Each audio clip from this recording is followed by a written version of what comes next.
So Bitcoin has been down about 41% since October, if I'm not mistaken. All-time high, 126,000, and now we're sitting in the 60s or crabbing in the 60s. So it's been a tough couple months because morale has been pretty low, and a lot of people are sitting on the sidelines waiting for things to get better, waiting to get back in the game before they keep stacking. And I'm doing the opposite. I'm trying to tune out the noise. I'm not going to sit here and tell you any price predictions or anything like that. I just want to focus on the actual habits and building habits of saving every week, every day, every month, every year, so that I can focus on the things that matter. And if you're new here, my name is KaMeek. I work as a filmmaker and producer. And on this channel, I explore how Bitcoin and better systems help us protect the things that actually matter, especially our time.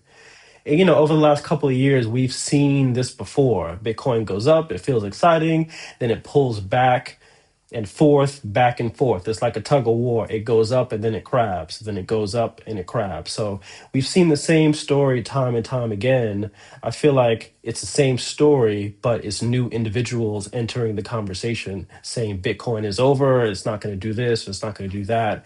But, it's been nearly 20 years, which is wild to say. So if you've seen this before, I just feel like it's just worth tuning out the noise the best that we can. For me, the price doesn't actually change what I do because every day I work as a filmmaker, every day I work on the edit of this movie, and my goal is to provide value and focus on spending less than I earn. I try to focus on the things that I can control at the end of the day, and the price isn't something that I can't control, but I can control how much money I make by working harder, and I can control how much money I save. So those are the things that I'm like tangibly focused on.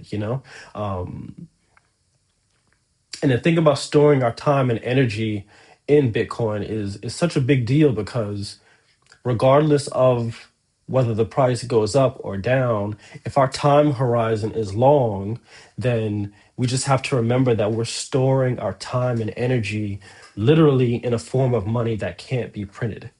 You can't make more than 21 million Bitcoins, So I just feel like as long as we continue to focus on the fundamentals, regardless of the price, because I can see a scenario when Bitcoin is 250K and it's crabbing at back down to 175K, and it's the same conversation but different players, if that makes sense. So I say all that to say it's like the price will do what it's going to do.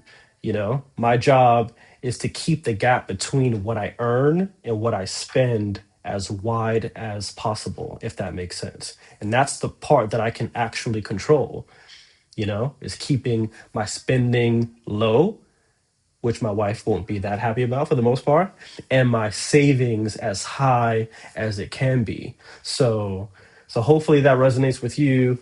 And yeah, just tune out the noise and just focus on like, okay, if my time horizon is 5 years, 10 years, then what Bitcoin does in the short term, it really has no effect. We just need to focus on lowering our spending and raising our savings income.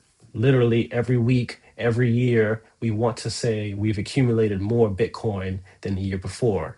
So if this kind of thing resonates with you, focusing on the habit instead of the noise, please like and subscribe. And with that said, keep asking questions, keep stacking sats, and I will catch you on the next one.